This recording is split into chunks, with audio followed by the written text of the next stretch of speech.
तो शुरू करते हैं। तो मैं आज जर्मनी के बारे में 3 बातें बताऊंगी। तो फर्स्ट वन है कि जर्मनी में जो हमारा टिकट लगता है वो कितने का होता है। तो हमारा अभी फर्स्ट और सेकेंड मंथ इस दोनों में मुझे थोड़ा अलग अलग चीज़ पता चला है। तो पहली चीज़ ये पता चला है कि 63 यूरो में मैं पूरा जर्मनी ट्रैवल कर सकती हूँ, जिसको बोलते हैं डॉइचलैंड कार्ट। और इससे हमें ये बेनिफिट होता है कि मैं कोई भी बस में चढ़ूँ, कोई भी ट्रेन में चढ़ूँ, मुझे कोई भी पैसे एक्स्ट्रा पे नहीं करना पड़ेगा। लेकिन यहाँ पे एक कह सकते हैं कि अगर सुपर फास्ट ट्रेन में चढ़ रहे हैं तो मुझे अवॉइड करना है। जैसे जिस भी ट्रेन में लिखा होगा ICE, तो मुझे उस ट्रेन में नहीं चढ़ना। एंड या बाकी सब ठीक है, बाकी सब ठीक है।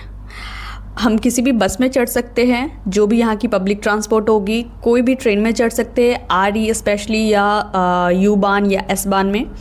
हाँ, तो ये बात हो गया। दूसरा ये कि अगर इसके अलावा कुछ टिकट लेना है तो ये होगा कि हर एक सिटी का अपना एक टिकट होता है, वो ले सकते हैं। जैसे मैं फ़र्स्ट टाइम आई थी तो मुझे ब्रेमेनहाफन में सिर्फ ब्रेमेनहाफन के लिए मुझे 83 यूरो पे करना पड़ा था। बट जब मैंने पूरे डॉइचलैंड के लिए डॉइचलैंड काट लिया तो मुझे सिर्फ 63 यूरो पे करना पड़ा। अगर इंडियन करेंसी में बोले तो ऑलमोस्ट कह सकते हैं 6500, हाँ ऑलमोस्ट इतना, ठीक है। और दूसरी बात ये कि संडे को यहाँ पे सारी दुकानें बंद होती है, सिर्फ फन और इंटरटेनमेंट की जगह ही खुली होती है। हाँ, रेस्टोरेंट, लेकिन जो सामान खरीदने की दुकान होती है, जैसे कोई शॉप जहाँ पे कपड़े मिलते हो, जैसे कोई सुपरमार्केट जहाँ पे खाने पीने का सामान मिलता है, तो वो सारी चीज़ें बंद रहती है। अगर कहीं खुली भी रही तो बहुत एक्स्ट्रा प्राइस में मिलेगा। सो सैटरडे तक ही सभी कुछ खरीद कर मैं रख लेती हूँ, ताकि मुझे संडे का कोई लोड ना लेना पड़े। अगर संडे को कुछ कम भी पड़ गया तो मंडे का वेट करके मंडे को खरीदती हूँ, ठीक है। थर्ड पॉइंट क्या बताऊँ, वैसे तो बहुत सारी चीज़ें बताने के लिए, पर थर्ड पॉइंट में मैं ये बताती हूँ ठंड का।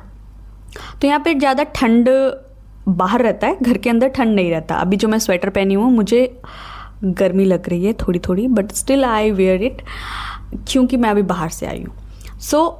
घर के अंदर एक हाइसुंग करके होता है, यहाँ पे हाइसुंग बोला जाता है जर्मनी में, जो कि हीटिंग सिस्टम होता है, जो कि पूरे घर को आराम से गर्म रखता है। लगभग मैक्सिमम कह सकते हैं आप 35 डिग्री तक भी ले जाता है रूम के टेम्परेचर को। और अगर बंद कर दे धीरे धीरे तो वो 0 डिग्री तक भी आ जाएगा।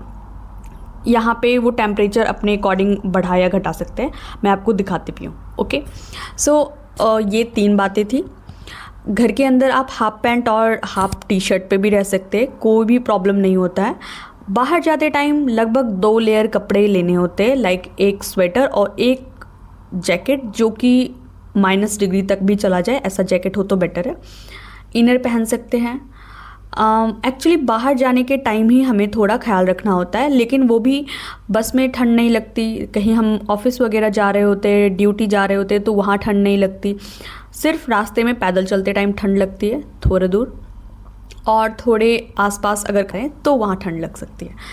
एंड आजकल तो वेदर भी काफ़ी अच्छा हो रहा है, अभी भी धूप निकली हुई है और यहाँ पे अभी भी लगभग 6 डिग्री सेल्सियस है, तो नॉट बैड, अच्छा है यार, मतलब बुरा नहीं है। स्प्रिंग भी आ रहा है, कहीं कहीं फ्लावर्स भी देखने मिल रहे हैं, तो आई रियली लाइक इट। और क्या बताऊँ, ठीक।